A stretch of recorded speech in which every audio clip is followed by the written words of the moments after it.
안녕하세요. 대저택 스토리입니다. 여러분, 오늘 들려드릴 이야기는 정말 믿기 어려운 이야기입니다. 한 여성의 인생을 완전히 바꿔놓은 운명적 만남부터 시작해서 여러분이 절대 예상할 수 없는 충격적인 반전까지 마지막까지 집중해서 들어보시면 정말 놀라실 거예요. 그럼 시작해보겠습니다. 2019년 여름, 부산의 뜨거운 햇살이 내리쬐던 그날이었습니다.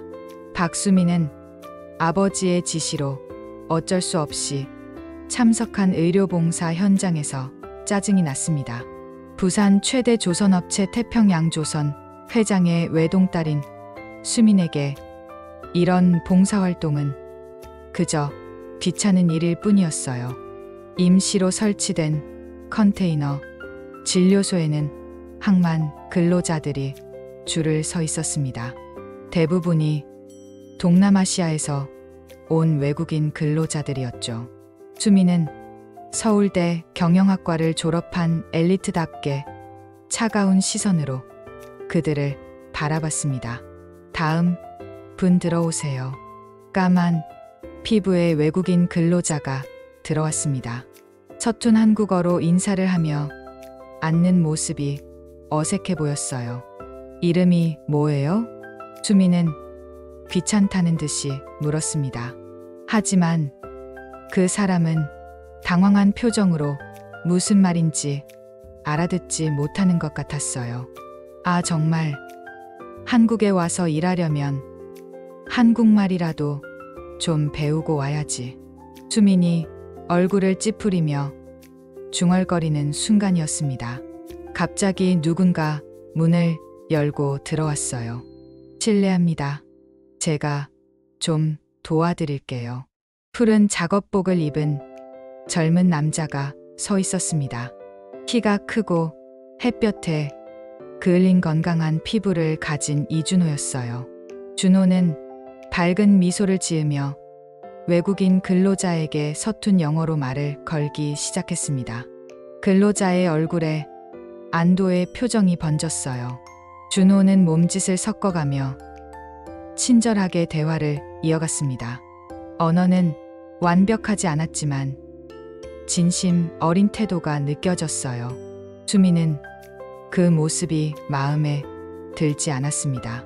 당신 누구세요? 왜 끼어들어요? 현장 안전관리사입니다. 외국인 동료들이 불편해하는 것 같아서 도와드린 건데 혹시 제가 잘못한 게 있을까요? 동료요? 수민이 비꼬듯이 말했습니다. 이런 곳에서도 동료가 있나 보네요. 준호의 표정이 약간 굳었지만 여전히 차분했습니다. 모든 일하는 사람들은 동료죠. 현장에서는 국적이나 지위 상관없이 서로 돕는 게 당연합니다. 동료 같은 건 됐고요. 우리 같은 사람들은 여기에 오래 앉아 있을 사람이 아니에요. 바쁜 시간 내서 오는 거니까 방해하지 마세요. 그 말에 준호의 눈빛이 바뀌었습니다. 하지만 소리를 지르지 않고 오히려 더 차분하게 말했어요. 의료는 특권이 아니라 권리입니다. 아픈 사람들에게는 다 평등해야 합니다. 수민의 가슴이 찔렸습니다. 하지만 자존심이 상해서 더 강하게 대응했어요. 평등 됐네요. 당신 같은 사람들은 이런 의료 혜택이 얼마나 비싼지 모르겠죠. 돈으로 사람의 가치를 매기시나요? 참 안타깝네요. 가진 것이 없다고 해서 존엄성까지 없는 건 아닙니다. 수민의 얼굴이 화끈거렸습니다. 누군가 자신에게 이렇게 말하는 상황은 태어나서 처음이었어요. 안타깝다고요? 말이 심하시네요. 여기 이 건물 우리 아버지 재단 거예요. 당신 해고할 수도 있어요. 하지만 준호는 전혀 동요하지 않았습니다. 오히려 미소를 지으며 말했어요. 괜찮습니다. 제 양심을 지키는 게 일자리보다 중요합니다. 얼마든지 해고하세요. 수미는 할 말을 잃었습니다. 준호의 당당한 태도와 원칙을 지키려는 모습에 무언가가 마음을 흔들었어요. 하지만 그때는 그 감정을 인정하기 싫었습니다. 다음 환자 들어오세요. 수민이 대화를 끊고 소리쳤습니다. 준호는 가볍게 고개를 숙여 인사하고 나갔어요. 하지만 그의 모습이 계속 머릿속에 맴돌았습니다. 다음 날 수민은 준호를 만나기 위해 천장을 다시 찾아갔습니다. 화가 났던 것 같아요. 자신을 무시했다고 생각했고 어떻게든 우월함을 증명하고 싶었거든요. 준호가 자신에게 무릎 꿇는 모습을 보고 싶었어요. 건설 현장에 도착했을 때 수미는 멀리서 준호를 발견했습니다. 안전모를 쓰고 다른 근로자들과 함께 일하고 있었어요. 수미는 핸드폰을 꺼내 사진을 찍기 시작했습니다. 아버지한테 보고할 거예요. 일 제대로 안 하면 당신들 오늘 다 해고야. 마치 준호가 들을 수 있는 것처럼 큰 소리로 말했습니다. 현장 근로자들이 수민을 이상하게 쳐다봤지만 아랑곳하지 않았어요. 한참을 그렇게 사진을 찍고 있는데 준호가 수민을 발견하고 다가왔습니다. 왜 다시 오신 거예요? 오늘은 검진이 없는데요. 당신들 일 제대로 하나 확인하려고요. 수민은 오만한 태도로 대답했습니다. 준호는 한숨을 쉬더니 동료들에게 소리쳤어요. 죄송해요. 저 때문에 그래요. 제가 더 열심히 할게요. 그 모습이 왠지 더 화가 나게 했습니다. 수미는 더 준호를 자극하고 싶어졌어요. 접근 금지 구역으로 표시된 곳으로 향했습니다. 이봐요. 그쪽은 위험해요. 들어가면 안 됩니다. 근로자 한 명이 소리쳤습니다. 하지만 수미는 듣지 않았어요. 오히려 반항심이 더 커졌습니다. 당신들 따위가 나한테 이래라 저래라 해? 여기 우리 아빠 건물이야. 수민이 접근 금지 구역으로 발을 내딛는 순간이었습니다. 귀청이 터질 것 같은 쇠소리가 들렸어요. 위를 올려다보니 크레인에 연결된 무거운 철제 구조물이 떨어지고 있었습니다. 공포에 얼어붙은 수민은 움직일 수 없었어요. 그 순간 누군가 수민의 몸을 세게 밀쳤습니다. 수민은 바닥에 넘어졌고 그 직후 쿵 하는 소리와 함께 비명이 들렸어요. 정신을 차리고 돌아보니 준호가 수민 대신 그 구조물에 맞아 바닥에 쓰러져 있었습니다. 준호 씨, 누군가 비명을 질렀어요. 119 불러. 다른 목소리가 소리쳤습니다. 수민은 그저 그 자리에 겁에 질려 앉아 있었어요. 모든 것이 너무 빨리 일어났습니다. 근로자들이 구급차를 부르고 응급처치를 하는 동안 그들의 시선은 수민을 향해 있었어요. 분노와 비난이 가득한 눈빛이었습니다. 수민은 창피함과 죄책감으로 고개를 들 수 없었어요. 구급차가 준호를 싣고 병원으로 향하는 동안 수민은 함께 따라갔습니다. 병원은 다행히 수민의 가족이 운영하는 병원이었기 때문에 빠르게 치료를 받을 수 있었어요. 진단 결과 준호는 다행히 생명에는 지장이 없었지만 어깨와 다리에 심한 부상을 입었고 여러 갈비뼈가 부러졌다고 했습니다. 수민은 집에 돌아와 방에 틀어박혔어요. 밥도 먹지 않고 그저 생각에 잠겼습니다. 그리고 처음으로 자신의 모습을 솔직하게 들여다보기 시작했어요. 얼마나 특권의식에 사로잡혀 있었는지, 얼마나 타인의 존엄성을 무시했는지 깨달았습니다. 다음 날 수미는 용기를 내어 병원으로 갔어요. 준호의 병실 앞에 서서 한참을 망설였습니다.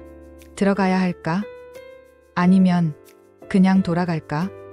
마음속에선 갈등이 계속되었지만 결국 노크를 했어요. 들어오세요. 약한 목소리가 들렸습니다. 문을 열고 들어가자 준호는 침대에 누워 있었어요. 얼굴은 창백했고 여러 곳이 붕대로 감겨 있었습니다. 준호는 수민을 보고 놀란 표정을 지었어요. 안녕하세요. 수민이 조심스럽게 인사했습니다. 준호의 표정에는 의외라는 기색이 역력했어요. 수민은 침대 옆 의자에 조심스럽게 앉았습니다. 무슨 말부터 해야 할지 몰라 한참을 침묵했어요. 많이 아프세요? 겨우 입을 열었습니다.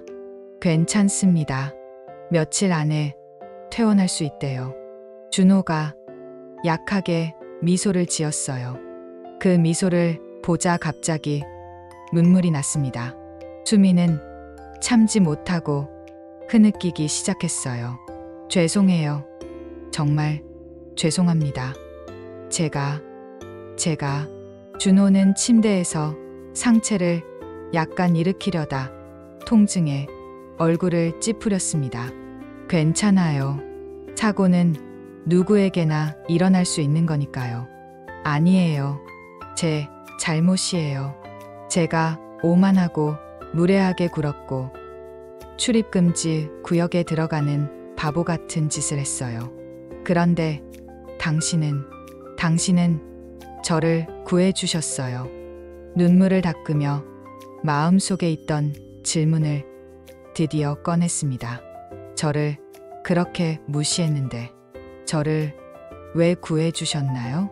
준호는 잠시 생각에 잠기더니 진지한 표정으로 말했어요. 사람의 생명은 지위나 배경에 상관없이 소중해요. 당신도 마찬가지고요. 그 말은 수민의 마음을 강하게 울렸습니다.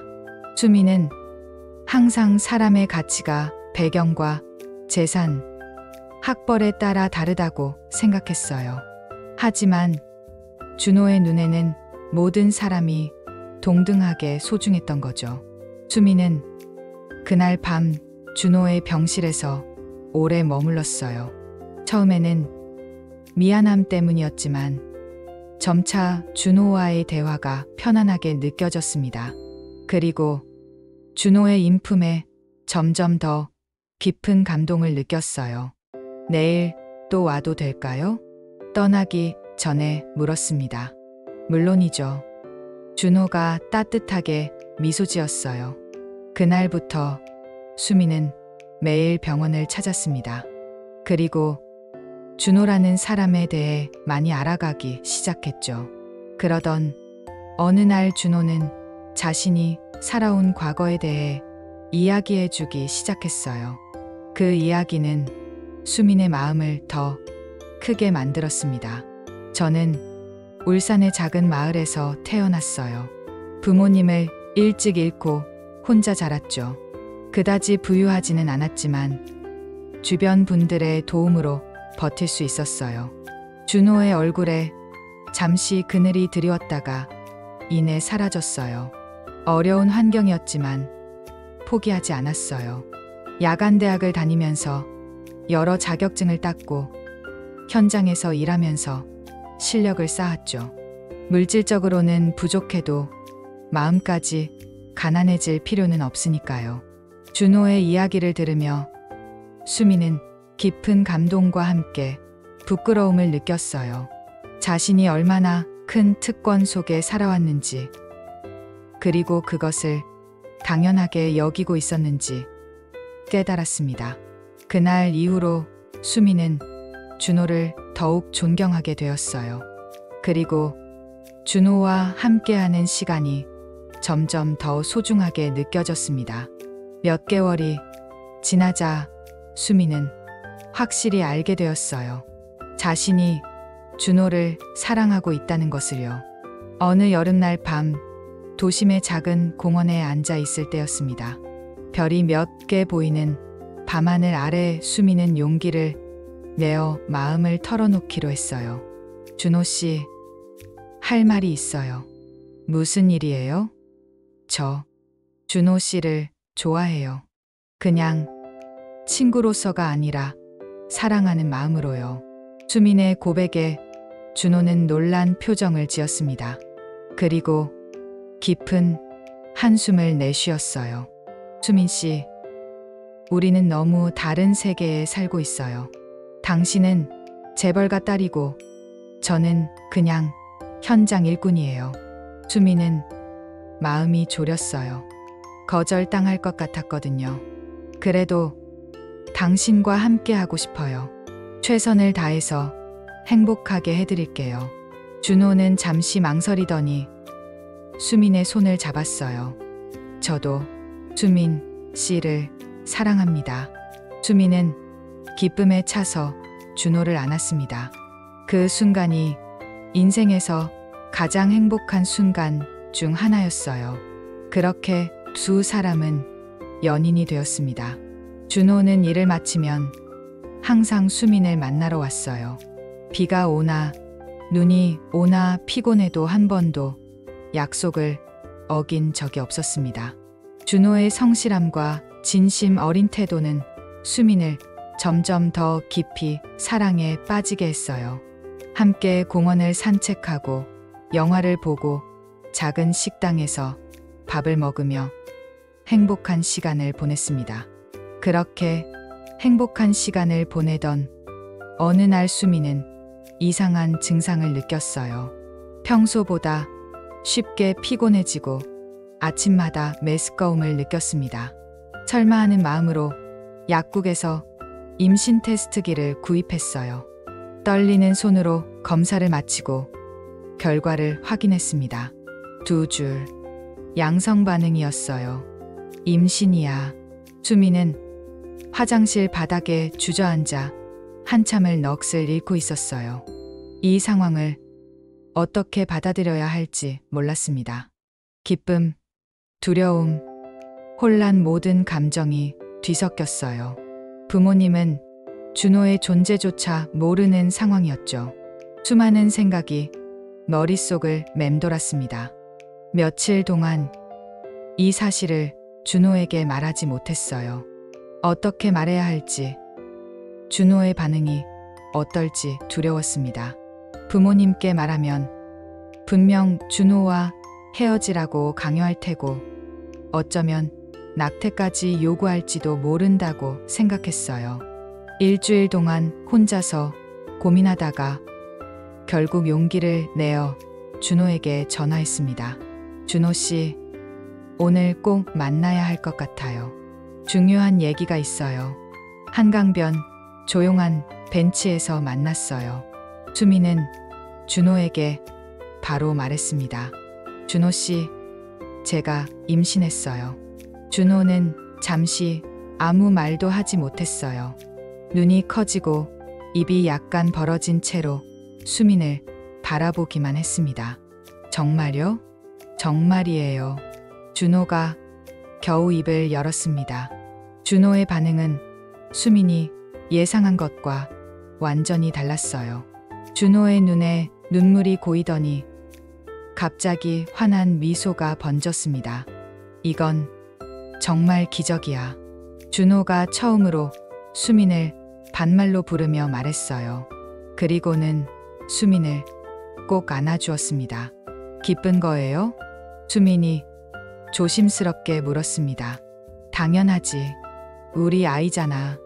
우리의 아이. 준호의 진심 어린 기쁨에 수민도 안도의 눈물을 흘렸어요.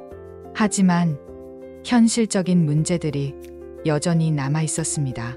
하지만 어떻게 해요? 부모님도 모르는 상황이고 제 상황도 있고. 준호는 수민의 손을 꼭 잡고 진지하게 말했습니다. 내가 책임질게. 끝까지 너와 아이를 책임질 거야. 일단 부모님께 정식으로 인사드리는 게 좋겠어. 부모님이 반대하면 어떡해요? 아마 격렬하게 반대하실 거예요. 그래도 해야 해. 숨기는 건 해결책이 아니야. 내가 당당하게 부모님을 뵙고 내 진심을 보여드릴게. 수미는 무서웠지만 준호의 말이 옳다는 것을 알았어요. 더 이상 숨길 수는 없었습니다. 드디어 부모님께 준호를 소개하기로 한 날이 왔어요. 토요일 저녁 부모님이 집에 계실 시간을 택했습니다. 그날 아침부터 수미는 너무 긴장해서 아무것도 먹지 못했어요. 준호도 평소보다 더 단정하게 차려입고 작은 선물까지 준비해왔습니다. 괜찮아, 수민아. 내가 옆에 있잖아. 준호가 수민의 떨리는 손을 잡아주었어요. 너무 무서워요. 당연히 처음에는 놀라시고 화도 내실 거야. 하지만 우리의 진심은 전해질 거라고 믿어. 깊은 숨을 들이쉬고 현관벨을 눌렀습니다. 가정부 아주머니가 문을 열어주셨고 저희를 보자 놀란 표정을 지으셨어요. 아가씨, 누구신가요? 아빠, 엄마 계세요? 같이 드릴 말씀이 있어요. 거실에서 신문을 보고 계시던 아버지와 차를 마시던 어머니가 저희를 보자 표정이 굳으셨어요. 수민아, 이 사람은 누구니? 아버지가 안경을 고쳤으며 물으셨습니다. 아빠, 이분은 이준호 씨예요. 제 남자친구입니다. 부모님의 얼굴에서 놀람이 역력했어요. 어머니는 차잔을, 아버지는 신문을 내려놓으셨습니다. 안녕하세요, 회장님, 사모님. 이준호라고 합니다. 준호가 정중히 인사했어요. 앉아요. 아버지가 짧게 말씀하셨습니다. 무거운 침묵이 흘렀어요. 어디서 어떻게 만났어요? 아버지가 마침내 물으셨습니다. 수민이 답하기 전에 준호가 대신 말했어요. 재단에서 하는 의료봉사 활동에서 만났습니다. 제가 일하는 건설 현장에서요. 직업이 뭔가요? 아버지의 시선이 매서워졌어요. 건설 현장에서 안전관리사로 일하고 있습니다. 대졸은 아니지만 여러 자격증을 취득해서 안정적으로 일하고 있습니다. 아버지의 표정이 더 굳어졌어요. 어머니는 한숨을 내쉬셨습니다. 아직 학생인데 무슨 연애야? 어머니, 사랑하는 사람이 생겼고 그게 준호 씨예요. 저희가 오늘 이렇게 인사드리는 건 말씀드릴 게 더 있어서예요. 부모님이 의아한 표정으로 수민을 바라보자 깊은 숨을 들이쉬고 말했어요. 저 임신했어요. 뭐라고? 아버지가 벌떡 일어서셨어요. 얼굴이 순식간에 붉게 변했습니다. 이게 무슨 말도 안 되는 소리야. 어머니도 소리를 지르셨어요. 준호가 앞으로 나섰습니다. 죄송합니다. 회장님, 사모님. 하지만 저희는 정말 서로 사랑합니다. 제가 수민 씨와 아이를 끝까지 책임지겠습니다. 당신 같은 사람이 우리 딸을 어떻게 책임져? 아버지가 격분해서 소리쳤습니다. 어디 근본도 없는 자식이 우리 소중한 딸을. 여보, 진정해요. 어머니가 아버지의 팔을 잡았지만 그녀의 표정도 마찬가지로 분노로 가득 차 있었어요. 수민아, 당장 방으로 올라가. 아니에요. 제발 좀 들어보세요. 저희는 정말 사랑하고. 내가 뭘 안다고 사랑이야? 아버지가 소리쳤습니다. 내 미래를 망치지 마. 아빠, 제 마음은 확고해요. 준호 씨와 함께 하고 싶어요. 우리 아이도 낳을 거고요. 어머니가 머리를 감싸 주셨어요. 당장 아이 지워. 재벌가 딸이 무슨 애를 낳아? 내 인생 끝장 나는 거 몰라? 어머니, 어떻게 그런 말씀을. 아버지가 준호에게 손가락을 겨누셨습니다. 당장 나가. 그리고 다시는 우리 딸에게 접근하지 마. 준호는 당당했지만 눈에 슬픔이 깃들어 있었어요. 죄송합니다, 회장님. 하지만 수민 씨를 사랑하는 마음은 진심입니다. 수민과 준호가 함께 일어서려 하자 아버지가 수민의 팔을 잡아챘습니다. 넌 어디가? 오늘부터 외출 금지야. 당장 방으로 올라가.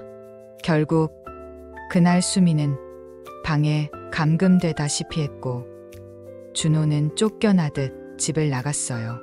아버지는 사람을 붙여 수민의 행동을 감시하게 했고 휴대폰도 압수해버리셨습니다. 3일 동안 수민은 방에만 있었어요.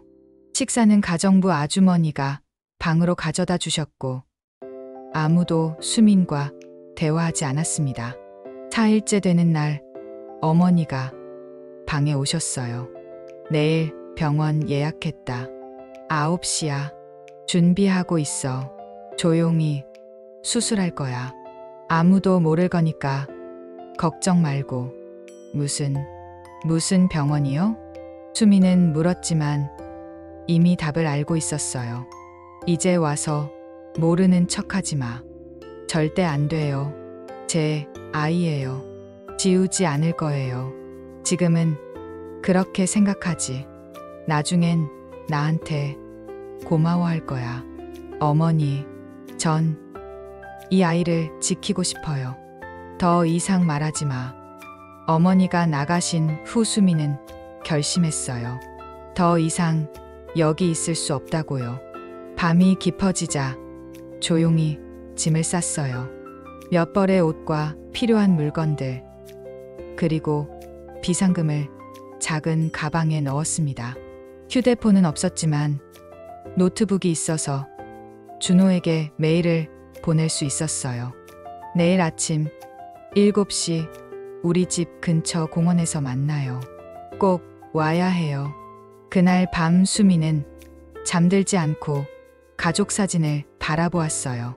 행복했던 순간들의 기억이 스쳐 지나갔습니다. 하지만 자신의 선택이 옳다고 믿었어요. 아이와 사랑하는 사람을 위한 선택이었으니까요. 새벽이 되자 모두가 깊이 잠든 시간을 노려 조용히 방문을 열었어요. 발소리를 죽이며 현관으로 향했고 조심스럽게 문을 열었습니다. 재빨리 밖으로 나와 어둠 속으로 달렸어요. 심장이 터질 듯이 뛰었습니다. 자유를 향한 다름질이었어요.